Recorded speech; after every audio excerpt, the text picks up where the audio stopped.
باش دیلان بارزان لكركوك يتقال ما بو سپاس لسر همان مجاري هر بردوام دبين بله اما میوان من هيا دیارا بشويكي گشتي دمانير باز لا روشي خويندني كردي بكين لا كركوك برس مامستا شيرزاد رشيد كاكا برو بري خويندني كردي لكركوك میوانيه مامستا شيرزاد زور بخير بي زور سپاس پێمان بڵێ کە ئێستابینیمان خوێندکارانی یەکەم لە سەراستی خوێندنی کوردی لە کەرکووک کە پلەی یەکەمیان بەدەستێناوە ڕۆژی خوێندنی کوردی چۆنە لە کەرکووک؟ سەرەتایە پیرۆزبایی خۆم ئاراستەی و قوتابی خوێندکارە خۆشەویستانە ئەکەم کە ژمارەیان دا قوتابی خوێندکارە کە یەکەمیان بەسەر کەرکووک هێناوە لە سەراستی خوێندنی کوردی و بە تایبەتی دەستخۆشی لە سانا خان و کاکە سامانەکەم کە ئەوان نمرەی پلەی یەکەمیان هێناوە لە سەراستی کەرکووک لە بەشی زانستی. بەشێکی گشتی خوێندنی کوردی لە شاری کەرکووک لە بەرەو پێشوندایە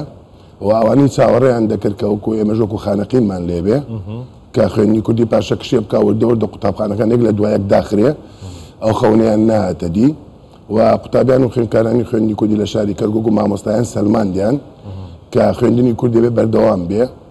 و پێویستە کە ینی کۆمەڵگەی کوردیش مەقەیەتی خوێندنی کوردی بێ لە شاری کەرکووک چونکە تەنها سمبولی کوردایەتی و پێناسەی کورد لە شارەکەیە تەنیا خوێندنی کوردی ماوە و ئێمە کۆمەڵەیە مامۆستای دامەزرێنەر کە لە سەرەتای پرۆسەی ئازادی و خوێندنی کوردیمان گەڕاندەوە لەو شارە کە لە 15 قوتابخانەوە دەستمان پێ کرد و ئێستا ژمارەی قوتابخانەکانمان 535 قوتابخانە و 42 باخچەی منداڵان و زیاتر لە 100,000 قوتابی لە خوێندنی کوردی دەخوێنن. مەقەیەتی ئەو پرۆسەین بە هەموو دڵسۆزیەکەوە هەوڵی خۆمان ئەدەین و وەزارەتی پەروەردەش بۆ مەبەستا و کارمانە. باشە خواست لەسەر خوێندنی کوردی هەیە لە کەرکووک بە شێوەیەکی گشتی سەڕای ئەو بربەستانەی کە هەیە بۆ خوێندنی کوردی؟ بەڵێ ئەنجا بە هاوکارەکەی پێ بڵێم خواستەکە چییە؟ یەکەم شت ئەو منداڵە بە زمانی شیرینی دایکی خۆی دەخوێنێ. یعنی پێویست ناکە بابەتە علمیەکە تێبگا و اینجا بە زمانی عەرەبی دەی تێبگا و اینجا بابەتە زانستەکە یعنی تەفاهم بکە واتە بە زمانی شیرینی دایکی خۆی دەخوێنێ و دواتریش هەموو تاکێکی کورد لە هەموو کوردستانەکانی دەرەوەی هەرێمی کوردستان واتە لە سێ پارچەکەی ترش هەمووی ئاواتەخوازن کە بە زمانی دایکی خۆیان بخوێنن واتە شانازی بۆ زمانەوە دەکەن بۆیە ئەمە پاڵنێرێکی گەورەیە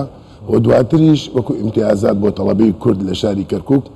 وەزارەتی خوێندنی باڵای هەرێمی کوردستان بڕیاریدا لە ڕێی فۆرمەوە لە دوای 6 ئامادەیی فۆرمدا بە تەڵەبی کورد تەڵەبی خوێندنی کوردی بە تایبەتی نەک تەڵەبی کورد لە دیراسی عەرەبی بێنە بە تەڵەبی خوێندنی کوردی تاوەکو لە زانکۆکانی هەرێمی کوردستان وەربگیرن واتە هەموو قوتابیەک و خوێندکارێکی کورد دوو چانسیە یەکیانەوەیە لە ڕێی ئۆنلاینەوە تەقدیمەکە بۆ حکومەتی عێراق وەزارەتە زانکۆکانی حکومەتی عێراق و هەروەها لە ڕێی فۆرمیشەوە تەقدیمەکە بۆ زانکۆکانی هەرێم لە هەر لە پێی باش بێ وەربگیرێ لێوە وەردەگیرێ. باشە مامۆستا ینی بە تایبەت لە سنووری خانەقین وەک سەرەتا خۆشت لە قسەکانت ئاماژەت پێ کرد هێدیەدی قوتابخانە کوردیەکان دادەخرێن و خێزانەکان منداڵەکانیان دەنێرنە بەر خوێندنی عەرەبی لەبەرەوەی دەڵێن کێشەمان زۆرە وەکو پێویست ناتوانن وانە وەربگرن. لە کەرکووک دەتوانین بڵێن سەتا چەندی خێزانە کوردەکان قوتابیەکانیان دەنێرنە خوێندنی کوردی و ئایا ئەو ڕێژێ دڵخۆشکەرە بۆ ئێوە؟ بڕام کە زۆر جار ڕاگەیاندنەکان و مەسەلەیان گەورە کردوێتەوە یعنی من ئامارم لەلایە ئامادەم پێشکەشی کەی 24 بکەم سەتلایتی کوردستان 24 و تەمە سوپاسی ئێوەکەم پایانێرەکانتان هەموو بۆنەکانی ئێمە بەسەرکاتەوە و یەکەم کەس شەخۆیە گەێنە بە یەکەمەکانی ئێمە و هەموو معاناتی ئێمەش نەقڵەکە پێویستە حکومەتی هەرێمی کوردستان بایەخێکی تایبەت بە خوێندنی کوردی بدا لە کەرکووک یعنی ئێستا وەزعی کەرکووک وەزعیشی نەخوازراوە وەکو جاران نییە کە ینی بۆ نمونە دکتۆر پشتیوان سادق 4 جار هاتە ناو کەرکووکەوە خۆی زەنجی یەکەمی دەستپێکی دەوامی لێدا خۆی ئاهات لە ڕۆژی ئاڵا بەرزکردنەوە ئاڵای بەرزەکردەوە ئێستا مەراسیمی ئاڵا بەرزکردنەوە لە شاری کەرکووکە قەدەغەیە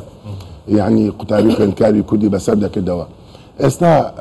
دکتۆر ئالان وەزیری پەروەردە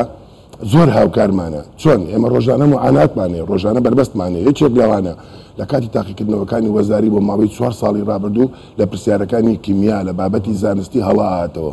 کاتێک کە بە وەزارەی پەروەردەی عێراقمانەوە چێ بەرپرسە لەم هەڵەیە بیان ناوەتین چێ پرسیارەکان داوانێ ئەوەندەوە لە دەسەڵاتی ئێمە و وەزارەتایە ئەی چێ سزا بدرێ لەسەرەمە تەنیا جنێوەکان ئێمە و وەزارەتی پەروەردەی هەرێمی دەکردەوە بۆیە دکتۆر ئالان بەدەستخۆشیەوە ینی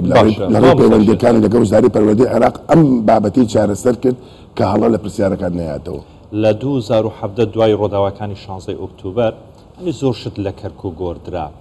بڵندکردنی ئاڵای کوردستانە و زۆر شتێکی غەدرکردنە لە کورد و لادانە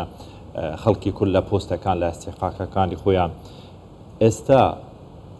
خوێندنی کوردی لێ وەکو پیوستە، ئەنی غەدر لە ئێوە ناکرێتن، ڕێگیری لە ئێوە ناکرێتن لە بربەست دروستکردن لە بەرامبەر قوتابی، لە بەرامبەر مامۆستا، لە بابەتە نیشتیمانیەکان کە لە خوێندندا هەیە.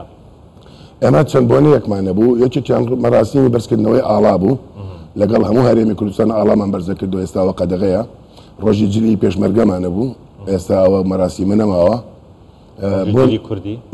ڕۆژی جلی کوردی ماوە ئەیکەینەوە یاداکەینەوە و کێشەتان بۆ دروست بربەستەکەن لێرە لەوێ. بەس ئێمەش کەرکوچی گەرمیانین، تۆزە سەرمان سەختە بۆ لە منداڵی وا جۆش و خۆرشکراوین کە لەگەڵ ئەو وەزعانەیە تەعاملکەین و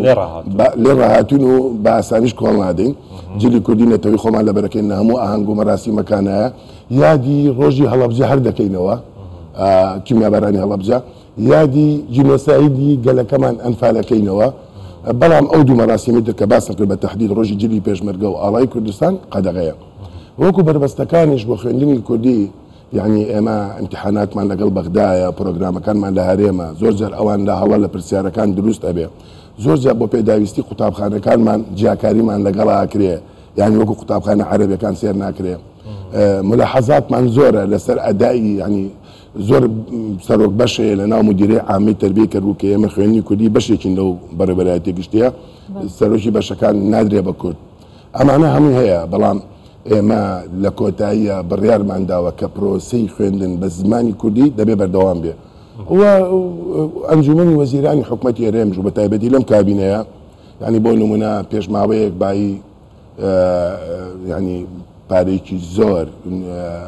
نزیکەی بایی 6 میلیارد دینار کەرەستەی کڕیوە بۆ هەموو قوتابخانەکانی خوێندنی کوردی. سەرۆک وەزیرانی هەرێمی کوردستان کاک مەسعود بارزانی و هەروەها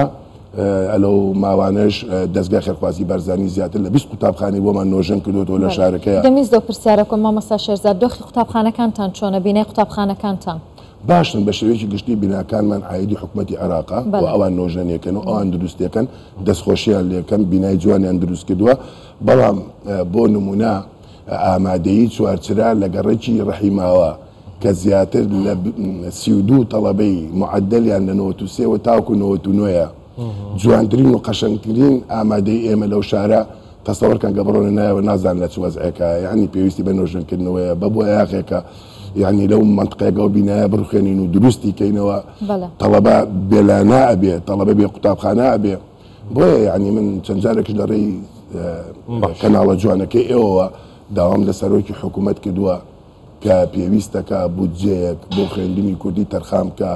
تەسەوەر کە تا ئێستا ئێمە وەڵێکمانی لە ناو شاری کەرگووە کۆبوونەوەکانی خۆمانی تێ ئەنجام دەین لەگەڵ بەڕێوەبەری قوتابخانەکان. هیچ داواتان لە وەزارەتی پەروەردەی عێراق کردووە کە سەپۆرتان بکرێتن لە ڕۆی دروستکردنی هۆڵەوە بێ، لە ڕۆی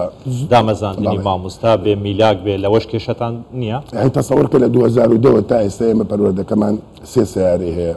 لە 2002 نە حکوومەتی هەرێم بۆی گۆڕیوین. زۆر جار بەوانیش ئەڵێن کاکە بۆ سیارەتان بۆ دێ ئۆتۆمبیل بۆ ناماندنێ، ئەڵێن ئێوە هەرێمتانەیە. زۆر جار پێڵین کاکە بۆچی لە کەرەستەوە ئەشیاکەن بۆ قوتابخانەکان کە دەیکڕن بەشی تەواومان نادەنێ، لێمان ئەبڕن کورت و ئەوەیەکەن ئەڵێن ئێوە هەرێمی کوردستانتانەیە. چێوە ئەڵێتن کاک شێرزاد زیاتر شەڵاتر بین؟ مدیری عامی تەربیە کەرکووک. ئێوە هیچ مفاتحەی وەزارەتان نەکردووە لە ڕێی نوێنەرانی کورد لە بەغداوە لە ئەندام پەرلەمان بن، ئەوانەی کە لەوێنە ئێوە مفاتحەتان نەکردووە وەزیر ببێنن کە باسی وەزعی خۆتان بکەن؟ ئەسانی چۆنە، یعنی زۆر کات تۆ معاناتەکانەکەیت ئەندام پەرلەمانەکان ئەیگەنیتە وەزارەتی پەروەردە بێ وەڵامەمێنیتەوە. بەڵام ئێوە نەتان کردووە؟ ئێمە کردومانە 100% کردومانە هەموو کاتێک ئێمە ئەو مدیر عامی کە لە ناو مدیری عامی حکوومەتی محەممەد شیع سوودانی ئێوە هەوڵتان داوە لە ڕێی نوێنەرەکان کە وەزیری پەروەردەی عێراق ببینن، مفاتحە بکەن، ینی باسی حاڵی خۆتان بۆ بکەن؟ وەزیری پەروەردەی عێراقمان بینیوە و بۆ ئەو حاڵەتانە نا، بەڵام بۆ ئەو مشکلەیە کە لە هەڵە لە پرسیارەکانی کیمیا دروست بوو و توانی چارەسەری بکە بە تەنسیق لەگەڵ دکتۆر ئالانە بەڵام بۆ کەرەستە و پێداویستەکان هیچ کاتێ حکوومەتی عراق ناڕاتە ژێرباری ئەوەی کە هەموو پێداویستەکانی قوتابخانە کوردەکان دابین بکەن. زۆر باشە مامۆستا شێرزاد بابەتێکی دیکە هەیە من دەمێ پرسیاری ئاڕاستی جەنابەت کۆمەش لە دوو ڕۆژی ڕابردوودا بڕیارێک بڵاو بووە کە گوایە بۆ ساڵی نوێی خوێندن ڕێگە نادەن مامۆستای پیا و لە قوتابخانەکانی کچان وانە بڵێتەوە ئەم بڕیارە کێ داوێتی و دەچێتە واری جێبەجێکردنەوە؟ من لەمە ڕێیەکی خۆم هەیە زۆر کات مامۆستامان هەیە پیاوە ئاڵێ بن ڕۆبە مەکتەبی کچان کاکە چۆن ینی ئامادەیەکی کوڕان بەجێ دێڵی ئەڵێ من حەزم لە مەکتەبی کچانە ئەڵێ هۆکارەکەی چی ئەڵێ کچ لە ناو پۆلە منضەبتە مەشاکلی کەمە دەنگە دەنگی کەمە جوێڕایەڵە و دواتر کچ زۆربیان مامۆستای خصوصی و تایبەتەگرن و ئەڵێ زوو لە ناو ئەو قوتابخانە ئامادەیە کچانە من شۆرەتمە بێ باش ئەگەر ئێمە بێڵین ئەم مامۆستا پیاوە بڕاتە مەکتەبی کچان ئەی کێ بێنین بۆ مەکتەبە کوڕانەکە بەکەمە مامۆستا ئافرەت ئەڵێن وەرە ناو قوتابخانە کوڕانەکانەوە کە سوکاریان قبول ناکە سێرەکەی مێردی هاوسەری برای قبول ناکە ئەڵێ ئەمانەمیان زەلامن ئەمانەی سەف شەشەکان من قبول ناکەم خێزانم بڕاتە ناو پۆلەوە بەڵام ئەلێرە ئەو بڕیاری کە مدیری عامەی تەربیەی کەرکووک دایەتی جوداکاریشی تا بڵێم ناشرینی تێدایە ئەوێ ئافرەت و پیا و لە یەک جیا کاتەوە من بۆ ئەو نمونەی خۆمێنایەوە بڕوامان هەیە کە مەکتەبە هەر کات بە پێی پێویستی مامۆستای پیا و لە ناو مەکتەبی کوڕان بێ هەر کات بە پێی پێویستی مامۆستای ئافرەت لە ناو مەکتەبی کچان بێ بەڵام هەر کاتێکش پێویست کە مامۆستای پیا و بڕاتە مەکتەبی کچان ئەینێرین و ئەو بڕیارەش بە بڕیارێکی تۆزێ ئەوە دواکەوتووە زانین ناکرێت لە قەرنی 21 و لە ساڵی 2023 تۆ تازە بە تازە ژن و پیا و لەیەک جاکەیتەوە و هەنی ئەوە ئێمە جێبەجێ ناکەین بڕیاری خۆتان داوە کە جێبەجێ ناکەن. بەڵێ زۆر سپاس بەڕێز مامۆستا شێرزاد ڕەشید کاکە ڕێبەری خوێندنە کوردی لە کەرکووک گەلێک سوپاس زۆر بەخێر بێت. سپاس بۆ ئێوەش.